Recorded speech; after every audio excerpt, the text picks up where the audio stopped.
Okay, let's unpack this.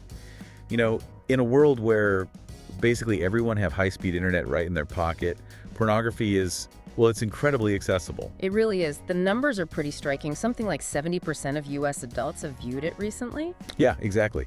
But for something so common, there's still, gosh, just a ton of debate swirling around it. Do we really understand what it's doing to us? That's the million-dollar question, isn't it? And the answer is, well, they're rarely simple. Definitely not. So today, we're doing a deep dive. We're focusing specifically on insights from research compiled by a urologist, Dr. Rena Malik. Right. She's looked at some of the best available science, trying to, cut through all the noise and help us understand the actual impact. That's the plan. And look, our mission here isn't to land on whether it's good or bad. That's not really the point. No, it's more about helping you navigate the complex reality that the research actually reveals. It's really nuanced. How does its impact differ based on someone's personal values, maybe their relationship situation, or even how they choose to use it? And crucially, what does all this science mean for you, the listener? Exactly. So we're going to explore the different reasons people use it, look at what's happening in the brain. We'll sift through the research, looking at potential benefits and potential risks. Definitely. Talk about how it plays out in relationships, which is huge. Dig into this idea of addiction and how it connects to personal values. And then wrap up with some practical ways to maybe foster a healthier relationship with it, whatever, that looks like for you personally. Sounds good. So let's start right at the beginning. Why do people even use pornography? It might seem obvious on the surface, but... Yeah, the research shows the motivations are actually way more varied than you might think. That's a key place to start, for sure. I gather researchers even developed a specific tool for this, the Pornography Use Motivation Scale, PUMS. That's the one, yeah, PMNS. They used it in a study with, I think, over 2,600 people and identified 8 main motivations. 8 distinct reasons. Wow. Okay, what a... All right, so number one, maybe the most obvious, is sexual pleasure. Enhancing arousal, masturbation. Then there's sexual curiosity, using it to learn new things, maybe techniques. Fantasy is another big one. Exploring desires or scenarios maybe not possible in real life. Right. Then boredom avoidance, just something to do. Yeah. And also compensating for maybe an unsatisfying sex life they're having currently. Those cover some of the more sort of direct sexual reasons. What about the other 3? Well, the final 3 lean more towards maybe coping or self-discovery. So number 6 is emotional distraction, trying to kind of push away negative feelings. 7 is stress reduction. And 8 is self-exploration, using it to understand your own body, your desires, what turns you on. Interesting. Did that PMS study find any differences between men and women in these motivations? It did, yeah. On average, men reported higher motivation for pleasure, boredom avoidance, and stress reduction. Okay. But interestingly, motivations around sexual curiosity and self-exploration were pretty similar for both men and women. And right there, you said, is where we find a really crucial insight, linking why someone uses it to whether it might become problematic. Yes, this is a really important finding. The study specifically looked at which of those motivations were associated with what they called problematic porn use. Which means? Basically, when it starts causing real issues in someone's life, relationships, work, mental health, that kind of thing. Got it. And they found that using pornography specifically for stress reduction or to cope with negative emotions, that was highly associated with those potentially unhealthy use patterns. So it's not just about watching it a lot. Exactly. It tells us it's not just the frequency, but that underlying emotional need it might be trying to fill for some people. Okay, so the why is complex, and it can be a flag. Now let's shift gears a bit. What's actually going on in the brain when we view this stuff? Well, when we view any kind of sexual stimuli, really, it activates parts of the brain's reward pathways. The same ones that light up for things like, I don't know, delicious food or... Exactly. Or social connection, other pleasurable things. The ventral striatum, the nucleus, accompanies those areas. And does more explicit stuff have a different effect? Like, does the brain react more strongly? Yeah, brain studies using techniques like ERPs, event-related potentials, they show that explicit sexual content tends to generate stronger brain responses. Specifically, something called late positive potentials. Which means? It basically reflects how our brains are paying attention, processing it, and becoming sort of emotionally engaged with what we're seeing. But you mentioned earlier, and this seems key, not everyone's brain reacts the same way. Absolutely crucial. How intensely these areas activate really differs from person to person. It depends on things like their past sexual history, maybe their general level of curiosity, how their individual reward system is just wired. Any examples of that? Yeah, one finding was interesting. People who reported having more sexual partners, their brains seemed to respond similarly, whether the erotic imagery was kind of low level or high level. Suggesting maybe familiarity plays a role. Possibly, yeah, compared to others who might be more sensitive to novelty or the explicitness itself. And thinking back to, other work we've looked at, like Dr. Nicole Praz's research. Even though porn activates these pleasure centers. Right. It's really important to ground this. While that reward system is involved, the actual intensity of the brain activation you see from pornography is typically significantly less than what you see with, say, partnered sex or even physical affection. Okay, and this is where we can maybe push back on that common narrative, the sort of porn addiction thing based just on brain scans. Exactly. Just because the reward system is active doesn't automatically make something addictive in the same way we think about highly addictive drugs or alcohol. It's a really crucial distinction, isn't it? It is. That reward system is involved in tons of things we find pleasant or motivating. Yeah. But unlike substances that can genuinely hijack brain chemistry and lead to physical dependence and a profound loss of control for many, the science just doesn't support the idea that pornography causes that same kind of physiological addiction for the vast majority of people. So, while some people definitely experience problematic use, which we'll get into. Right.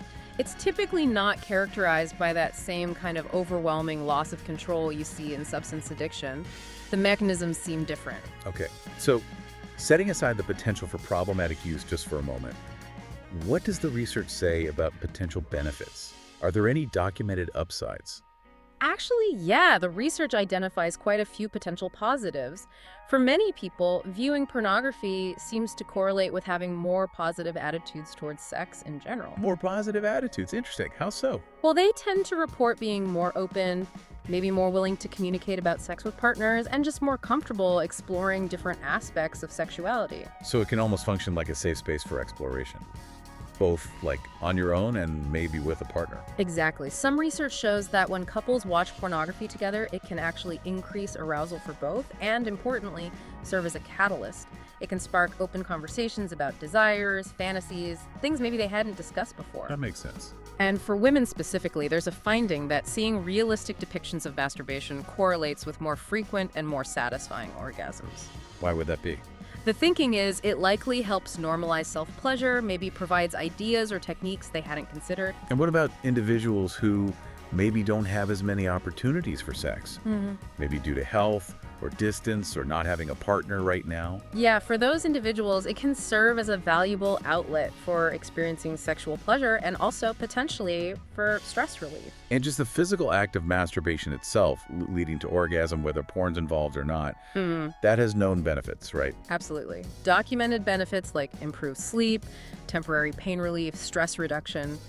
And there's even some research suggesting potential benefits for pelvic health and prostate health in men. Ah, yes, the prostate cancer study. That one always gets attention. It does. The one correlating ejaculating 21 or more times a month with a lower risk of prostate cancer. It definitely raises eyebrows. It does. And the theory behind it is possibly related to flushing fluids from the prostate, maybe preventing stagnation or buildup of potentially harmful substances. But we have to be really clear here, right? Yeah. This is correlation, not causation. Vitally important. We absolutely cannot say that doing this prevents cancer. But what it does provide is some reassurance that frequent ejaculation isn't likely to be harmful in terms of prostate cancer risk. Okay. There was also that other study you mentioned, more qualitative, talking to men from different backgrounds. Yes, and in that study, many of the men reported viewing pornography as just a normal, unproblematic part of their lives. They talked about educational benefits, like learning new techniques, and also how it potentially helped them in developing their sexual identity, just understanding their own bodies and desires better. And then there was that huge systematic review, 44 studies, over 10,000 people. That must have given a really broad view. It did, and honestly, it offered a mixed picture overall, which really reflects just how complex this topic is. But there were positives identified. Yes. On the positive side, it found that women who used pornography reported greater sexual arousal during solo sex. For men, using porn specifically out of curiosity, not coping, but curiosity was linked to higher sexual satisfaction. Right. And interestingly, related to relationships, when women and couples watched sexually explicit material, it was associated with higher desire satisfaction for them and with more frequent sexual activity for both partners. Wait, so more frequent sex for the couple when the woman watches. That's what this particular review found in that context, yeah. That seems to directly counter the common idea that porn always replaces partnered intimacy. It certainly challenges that simplistic view, yeah. It really highlights the nuance. Now, of course, while the research shows these potential benefits, it absolutely also points to possible risks or downsides for some users. Okay, let's pivot to those potential risks. What does the research flag? Well, some studies find that individuals who identify as frequent users sometimes report taking longer to reach orgasm or needing more intense stimulation. For men specifically, this can sometimes show up as needing to fantasize about pornography during partnered sex just to stay aroused or reach orgasm. How do researchers understand that connection? Is it the porn itself causing this, like rewiring something? It's thought to be more likely related to habituation, basically conditioning. Conditioning. How so? If you almost always engage in solo sex the same way every single time, maybe watching the same type of porn in the same setting with the same technique, your brain and body can become conditioned to require that specific set of stimuli to achieve arousal or orgasm. So it becomes harder to get aroused in different circumstances, like with a partner, without that specific trigger. Potentially, yes. It's less about the porn itself being inherently damaging and more about the potential for a lack of, say, diversification in how one experiences sexual pleasure. Is that reversible? The good news is, often, yes. Taking breaks from porn, consciously varying how you approach solo sex, focusing on different sensations, maybe trying different types of partnered intimacy, these things can often help mitigate that habituation effect. And what about the link sometimes mentioned between self-described porn issues and things like erectile dysfunction, ED? Yes, research does show a correlation there too. Again, it's likely often tied back to that habituation idea.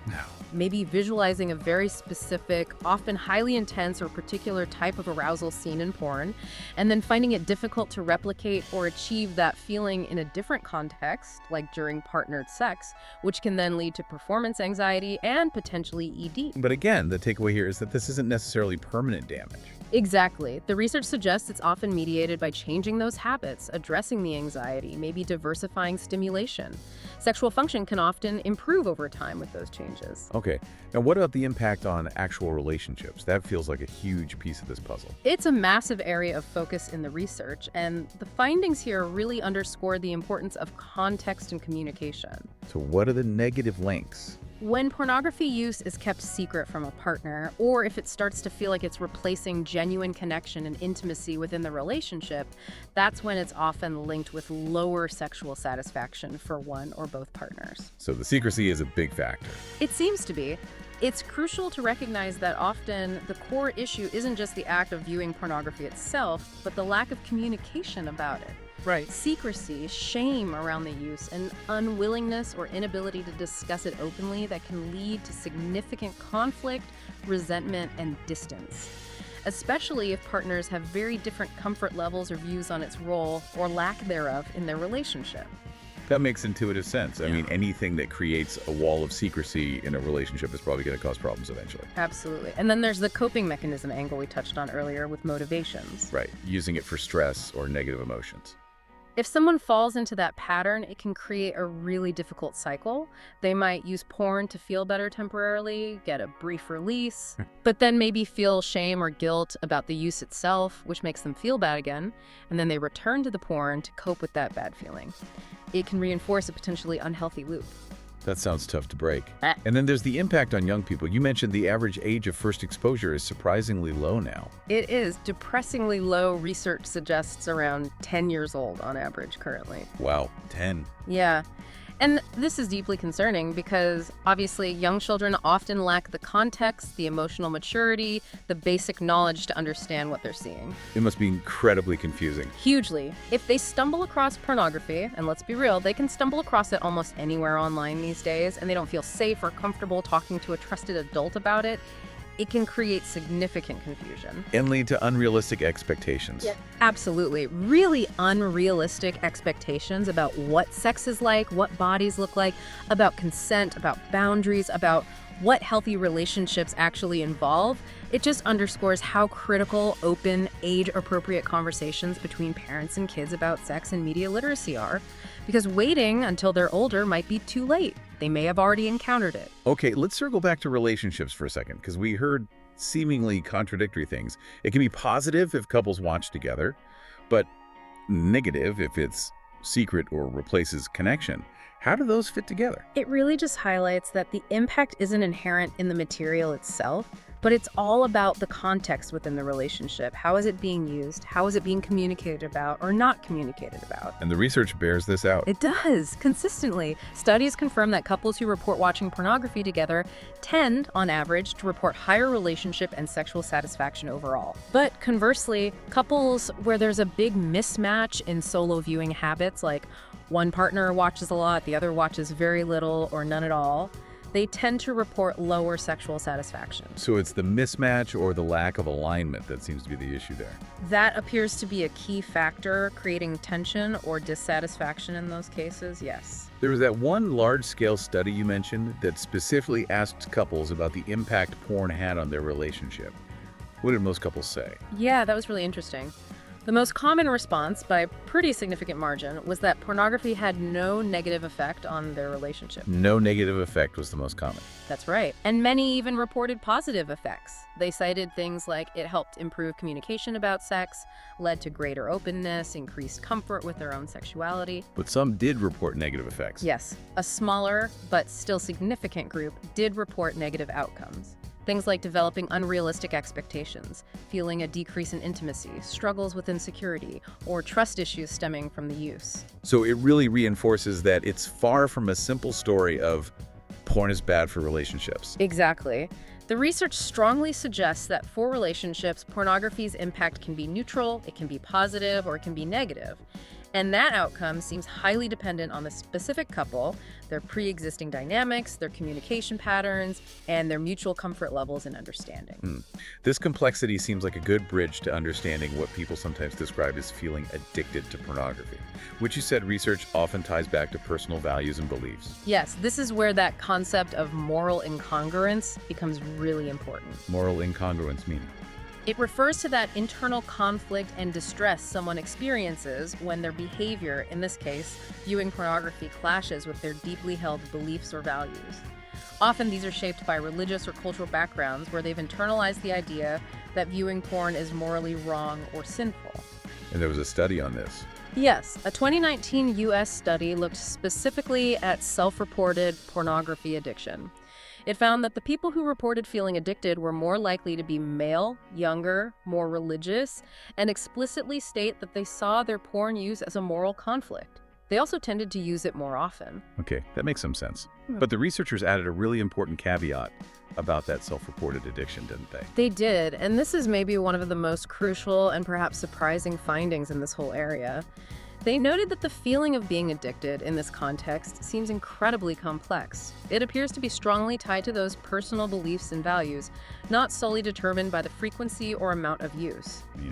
Meaning, people who were more religious or held strong moral objections to pornography were significantly more likely to report feeling addicted, even if their actual frequency of use wasn't particularly high compared to others who didn't feel addicted. Wow, so the intense distress, that feeling of being out of control, wasn't necessarily mirroring the kind of chemical dependency we see with substances, but was more tied to the internal conflict about the behavior. Precisely. When scientists look purely at brain activation patterns and user behavior outside of that context of shame or moral conflict, the evidence does not support the idea that pornography is addictive in the same neurobiological way as drugs or alcohol for the vast majority of users. So where does that intense distress come from then? It seems strongly linked to that moral incongruence, the clash with religious upbringing or personal values, and often it co-occurs with underlying issues like anxiety, depression, or maybe existing relationship problems that are causing distress. Research clearly shows that the level of distress and shame experienced is significantly higher for those who view porn as inherently sinful or shameful, regardless of how often they actually use it. Okay, but acknowledging that, for people who genuinely do feel a loss of control over their use, regardless of the label, what does the research say contributes to that feeling? Is it just willpower? It's more complex than just willpower. A 2022 study tried to break down the components linked to experiencing a genuine loss of control, specifically with pornography use. They identified about 6 key factors. Okay, what are they? First, strong desire or cravings, just really intense urges. Second, experiencing conflict, where the use starts getting in the way of other important goals like work, study, relationships. Third, low control motivation, meaning difficulty resisting those urges even when they want to. Fourth, opportunities, basically, how available and easy it is to access it privately. Some sense. The environment matters. Definitely. Fifth is the behavior becoming automatic or habitual over time, less of a conscious choice. And sixth is biased, thinking things like overestimating the short-term benefits, like stress relief, to justify continuing the behavior despite negative consequences stacking up. So it's this mix of internal drives, external factors like access, ingrained habits, and even how you think about it. Exactly. It paints a picture of how control can be eroded over time for some individuals. And a practical sort of litmus test that comes out of this research is simply self-awareness. How so? Most people who are experiencing genuinely problematic use can recognize, even if they struggle to change it, when their use is becoming detrimental. They can see it interfering with work, with family time, with friendships, with their partner relationship. If it feels like a problem to you, causing you distress or negative consequences, regardless of what anyone else does or thinks, then it likely is a problem for you. That seems a good guiding principle. Oh. So if someone listens to this and identifies with feeling like they have a problem, or maybe just wants to build a healthier, more intentional relationship with pornography, what does the research suggest are some practical steps? Okay, first and foremost, cultivate some mindfulness around why you're turning to it in any given moment. Pay attention to the motivation. Exactly. Ask yourself, is this coming from a place of genuine curiosity, exploring pleasure, maybe enhancing intimacy? Or is it primarily an attempt to escape difficult emotions, numb out from stress, or just kill boredom? And if it's the latter? If it's mostly escape or coping, recognizing that pattern is the crucial first step. Then you can start identifying the specific triggers, what feelings, situations, or times of day lead you there. And from there, you can begin developing alternative, healthier strategies for managing those specific emotions or stressors. Maybe exercise, talking to someone, meditation, engaging in a hobby. Paying attention to frequency and context seems important too, based on what you said earlier. Absolutely. Is the amount of time or mental energy spent on it genuinely interfering with your life, your responsibilities, your relationships? That's a key indicator. Be honest with yourself about the impact. And if it is impacting your relationship, then open communication with your partner is just critical. I know talking about sex, let alone pornography, can be incredibly awkward or difficult for many couples. understatement. Right. But discussing comfort levels, boundaries, perspectives, worries, desires around pornography, having those conversations, even if they're tough, can head off so much potential conflict, misunderstanding, and resentment down the line. Choosing your content thoughtfully also came up. Yes. It's really vital to keep perspective. Remember that most commercially available pornography is, well, what commercial product? It's curated, it's edited, it's often performance-focused, presenting unrealistic body types, impossible scenarios, sometimes problematic depictions of consent, and generally not reflective of typical everyday sex. So consciously separating fantasy from reality. Yes, that's key. And know that the landscape is diversifying somewhat. The source material mentioned platforms like Cindy Gallup's Make Love Not Porn that specifically aim to showcase more real-life, relatable sexuality as just one example of alternatives emerging. What about that internal conflict? If someone experiences significant distress because their use clashes with their core values or beliefs, That's a situation where seeking professional help can be incredibly beneficial. Finding a therapist who really understands sexual health, ideally a certified sex therapist or at least a sex-positive mental health professional, can provide a safe, non-judgmental space. to work through that value conflict. Exactly. To explore the roots of the conflict, manage the associated shame and distress, and figure out a path forward that aligns with their integrated sense of self and well-being. You also touched on approaches to change earlier, cautioning against maybe overly strict abstinence-only goals for some people. Right. This is nuanced because for some individuals, abstinence might be the healthiest choice.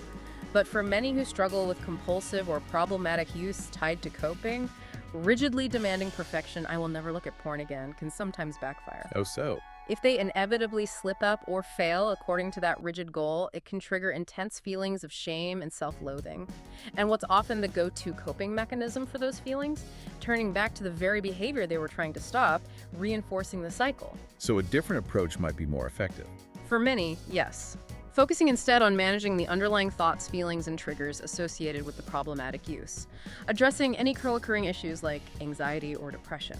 Developing healthier coping skills. This can be more effective for achieving a long-term, sustainable, healthy engagement with sexuality, which for some might ultimately lead them to choose abstinence, but it comes from a place of empowerment and alignment, not shame-driven restriction. Okay. And just to recap, what are those absolute key signs or patterns that really indicate seeking professional help is probably a good idea? Feeling a persistent lack of control over your use. Repeatedly trying to cut back or stop, but finding yourself unable to stick with it. Consistently using pornography as your primary way to cope with emotional distress, like sadness, anxiety, or anger. Or allowing it to significantly interfere with your important responsibilities, your job, your studies, your family life, your friendships, your partnership. Those are pretty clear signals that it's time to reach out. And if someone recognizes those signals in themselves or just feels concerned, please don't hesitate to reach out for support. Talking to your regular healthcare provider can be a good first step. They can offer resources or referrals. Or you can connect directly with a mental health professional, ideally one with expertise in sexual health or compulsive behaviors, who is equipped to help you navigate these specific issues. Okay, so wrapping this deep dive up then, it feels like the science delivers a really clear message. Those simplistic, one-size-fits-all narratives about pornography, whether they're all good or all bad, they just don't hold water. They truly don't. When you look at the evidence, at its core, pornography is like any tool or form of media, really. For many people, when it's used openly, mindfully, within a context of healthy communication and supportive relationships, it can absolutely be a source of pleasure, sexual exploration, education, or even a way to enhance intimacy. But for others, yes, particularly when it becomes secretive, when it's used compulsively, primarily to cope with negative emotions, or when it significantly conflicts with deeply held personal values, it can indeed cause considerable distress and become genuinely problematic. So what the research consistently points back to is that the impact is incredibly personal, incredibly contextual. Exactly. It's shaped so much by how you use it, how you communicate or don't communicate about it, what your underlying motivations are, and frankly, your own level of self-awareness about all of those things. Which leads us to our final thought for you, the listener. If understanding our relationship with something as complex, debated, and personal as pornography relies so heavily on self-awareness and open, honest exploration, both at internal work and potentially conversations with partners, what other areas of our lives could benefit from applying that same level of deep, honest inquiry?